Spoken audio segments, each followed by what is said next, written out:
전남 동부권에도 코로나19 확진자가 나오면서 지역민들의 불안감은 여전합니다. 이런 상황 속에서 자신의 마스크를 나눠주거나 여수 어민들이 수산물을 대구에 기부해 미담이 되고 있습니다. 2023년 순천만 국제정원 박람회 개최가 국제원예생산자협회 총회에서 승인됐습니다. 기재부 심의를 통과하면 지난 2013년에 이어 10년 만에 정원 박람회가 열리게 됩니다. 유엔 기후변화 당사국 총회 이른바 COP를 여수로 유치하기 위한 움직임도 빨라지고 있습니다. 인천시가 경쟁도시로 떠오른 가운데 환경부가 이달부터 유치 타당성 조사에 들어갔습니다. 순천 분구를 포함해 전남 지역 선거구가 대폭 개편될 가능성이 커졌습니다. 하지만 더불어민주당 경선이 대부분 마무리된 상황에서 선거구 획정안이 원안대로 확정될 경우 공천 후보 결정에 혼란이 예상되고 있습니다. 여러분 안녕하십니까. 수요일 밤 여수 MBC 뉴스데스크 시작합니다. 코로나19로 불안감과 불편함이 갈수록 커지고 있지만 서로 돕고 나누면서 극복하려는 시민들의 모습이 큰 힘이 되고 있습니다. 마스크가 부족한 곳에 자신의 마스크를 기꺼이 나누는 사람들, 또 직접 잡은 수산물을 대구로 기부하는 어민들의 훈훈한 모습들을 강서영 기자가 취재했습니다. 맘카페를 통해 개인들로부터 기부받은 마스크를 1인용으로 포장하는 손길이 어느 때보다 바쁘게 움직입니다. 마스크 품귀 현상에도 지역 맘카페 회원들이 십시일반으로 기꺼이 자신의 마스크를 기부하고 있는 겁니다. 최근 일주일간 기부된 마스크는 300여 개, 기부되는 개수는 점차 늘어 이날 포장한 마스크만 100개가 넘습니다. 기부 마스크들은 마스크 구입이 어려운 장애인과 노인 등 취약계층에게 전달될 예정입니다. 마스크랑 손 세정제 구한다고 글을 써가지고 어머님들이 이제 그 글을 보시고 연락을 주시면 제가 뭐 수거하러 다니거나 엄마들이 지금 마스크 사는 게 이 정도 힘들면 그분들은 정말 없을 거니까. 어업인들도 코로나19와 최전선에서 사투를 벌이고 있는 대구에 힘을 보태기로 했습니다. 근해 안강망협회는 직접 잡은 오징어 900마리를 대구 지역으로 보낼 예정입니다. 오징어 박스를 운반하는 지게차의 움직임이 어느 때보다 분주합니다. 일하신 분들 있잖아요. 봉사활동 한 분들. 그분들이 한테 더 좋을 것 같아서 오징어를 선택했어요. 장기화된 코로나 사태로 혈액 수급이 불안정해지자 지역 소방대원과 의용소방대도 팔을 걷어붙였습니다. 고흥 도양 119 안전센터에서는 도양읍 의용소방대원 35명과 고흥소방서 소방공무원 10명이 헌혈에 동참했습니다. 상황이 어렵다 보니까 어느 누구도 잘 헌혈을 하지 않으려고 하기 때문에 저 한 사람이라도 가까운 봉사활동을 할 수 있게. 코로나19로 너도 나도 불안하고 어려움이 고조되고 있는 가운데 자신보다는 이웃을 도우며 나눔을 실천하려는 운동이 확산되고 있습니다. MBC 뉴스 강서영입니다.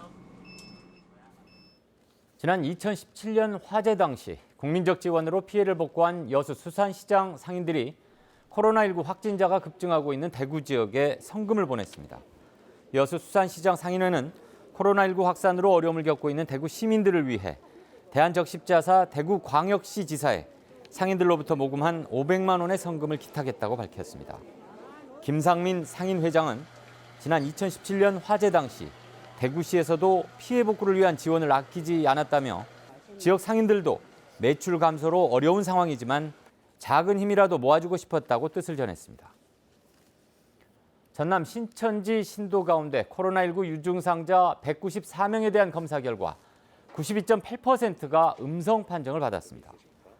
전라남도는 전수조사를 통해 코로나19 유증상자로 확인된 신천지 신도 194명을 대상으로 감염 검사를 진행한 결과 전체 92.8%인 180명이 음성으로 진단됐고 14명은 검사 중이거나 검사 예정 중이라고 밝혔습니다.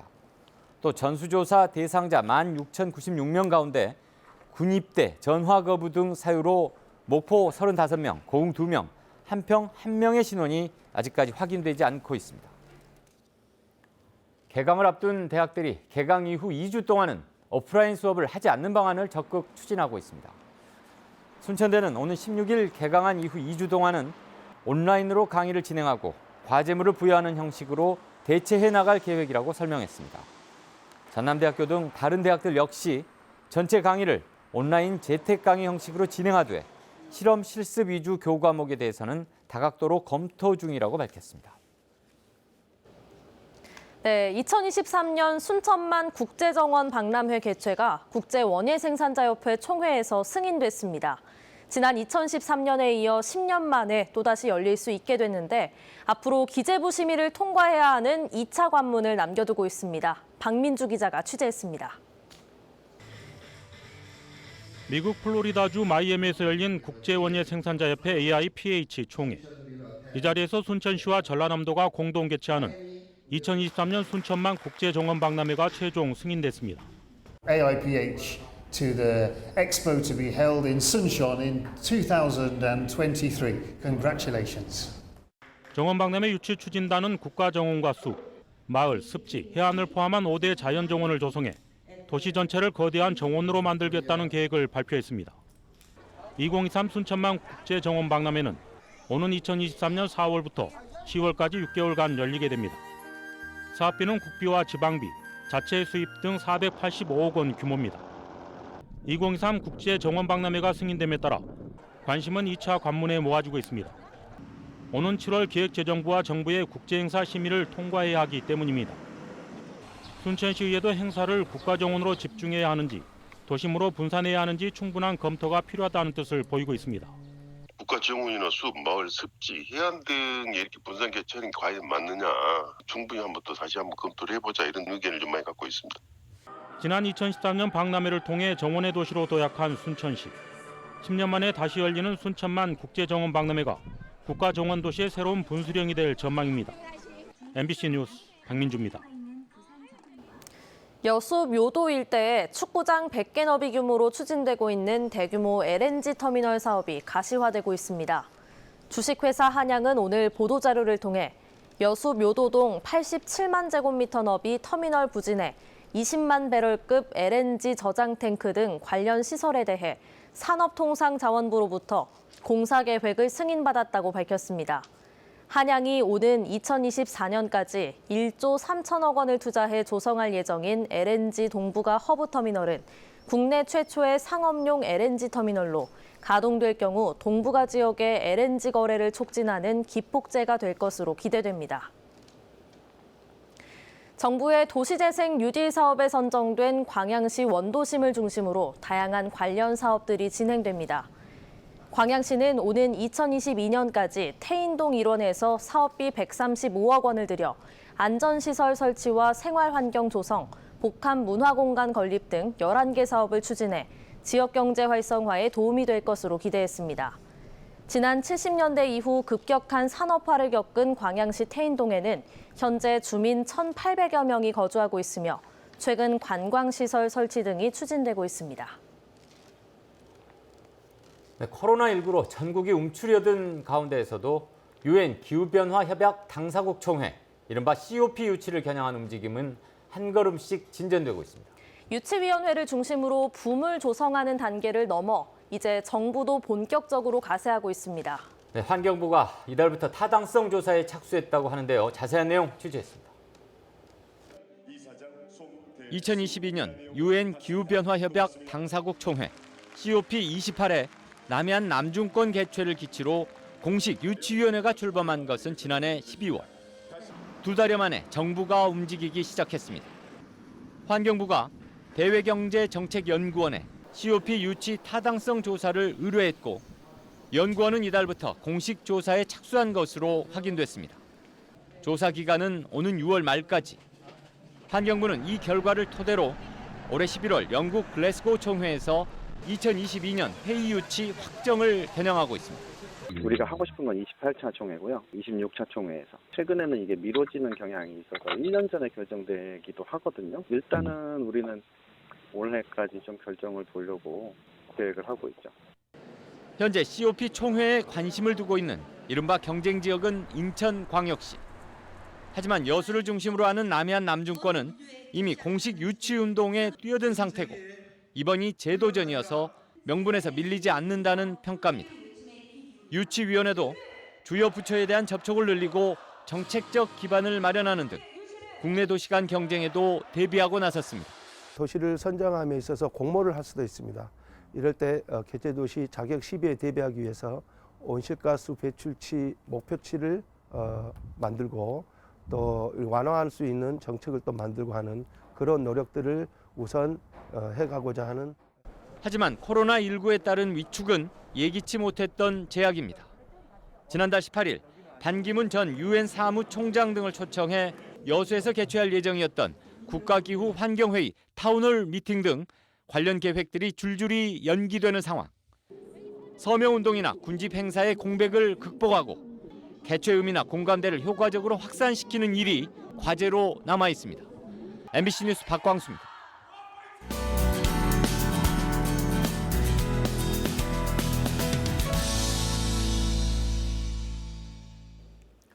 네, 4.15 총선을 불과 40여일 앞두고 전남 지역 선거구에 대폭 개편이 불가피한 획정안이 나왔습니다. 민주당 경선이 상당 부분 마무리된 상황이어서 획정안이 원안대로 확정될 경우 공천 후보를 어떻게 결정할지 혼선이 예상됩니다. 이계상 기자가 취재했습니다. 국회의원 선거구 획정위원회가 전남 지역 10개 선거구 가운데 무려 6곳을 대폭 개편하는 방안을 국회에 제출했습니다. 이 획정안에 따라서 순천 선거구는 갑과 을로 쪼개지고 영암, 무안시라는 3개로 분할해서 인근 시군으로 합쳐지면서 6개 선거구가 누더기처럼 변해버렸습니다. 전남 10개 선거구를 지키고 인구 상하한선 등의 기준을 맞추기 위해서 이 같은 선거구 조정이 불가피했다는 게 획정위의 입장입니다. 순천 지역은 분구가 불가피했었고 의석수를 비수도권 지역을 보전을 하는 경우에 불가피하게 이제 이 지역 변동이 발생한 것이라고. 이 획정안이 국회를 통과할 경우 4.15 총선을 앞두고 대혼란이 불가피해졌습니다. 총선에 출마한 예비 후보들은 다시 선거구를 선택해서 등록해야 하는 상황이고 민주당 경선 역시 선거구에 따라 다시 치러질 가능성도 큽니다.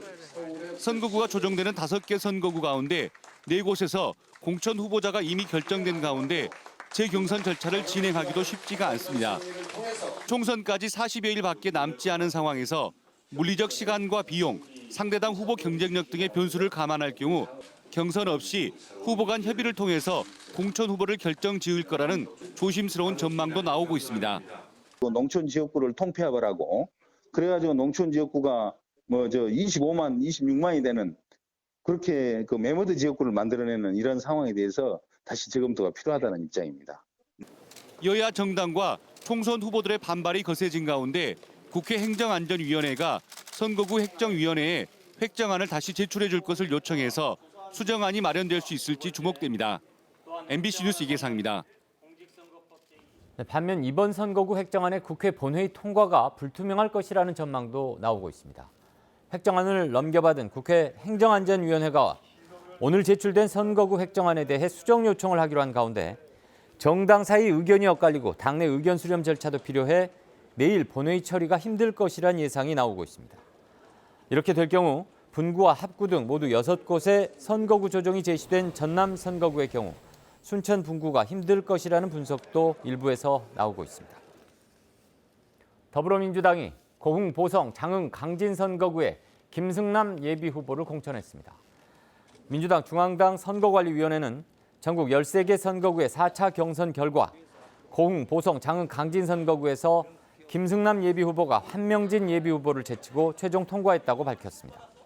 김 예비후보는 이날 공천 확정 인사를 통해 4.15 총선에서 반드시 승리해 지역의 더 큰 변화, 발전을 위해 최선을 다할 것이라고 밝혔습니다. 한편 김 후보가 공천을 받게 되면서 고흥, 보성, 장흥, 강진 선거구는 현역인 민생당 황주홍 예비후보와 재대결이 펼쳐지게 됐습니다. 경선을 앞둔 여당 예비후보자 사이에 정책 토론회 참석을 두고 날선 공방이 이어졌습니다. 더불어민주당 서동용 예비후보자는 오늘 기자회견을 통해 상대 예비후보자가 언론사에서 제안한 정책 토론회를 거절하고 있다며 지역 유권자를 무시하는 행위라고 비판했습니다. 이에 대해 권향엽 예비후보자 측은 토론회와 관련해 충분한 사전 협의가 이루어지지 않았다면서 토론회에 불참할 이유가 없다고 반박했습니다. 현대제철 순천공장 노동자들이 정규직 전환을 요구하고 나섰습니다. 현대제철 순천 단조공장 비정규직 노동자 400여 명은 오늘 기자회견을 갖고 오는 4월 분사된 현대 IFC가 비정규직 노동자들을 직접 고용해 줄 것을 요구했습니다. 노동자들은 현대제철이 오래전부터 자회사나 계열사를 분리할 경우 생산 전문 회사 노동자들을 정규직으로 전환할 거라고 약속해왔다며 고용 안정을 통한 지역 경제 활성화 차원에서도 직접 고용 약속을 지키라고 주장했습니다. 김영록 전남지사가 대구 경북 지역민들이 코로나19 위기를 극복할 수 있도록 적극 협력 지원하겠다고 밝혔습니다. 김 지사는 오늘 대구 경북 지역 코로나19 피해 지원에 따른 긴급 발표를 통해 도내 22개 시군과 31개 기관이 협력해 대구 경북 지역 코로나19 중경증 환자를 적극 수용하겠다고 밝혔습니다.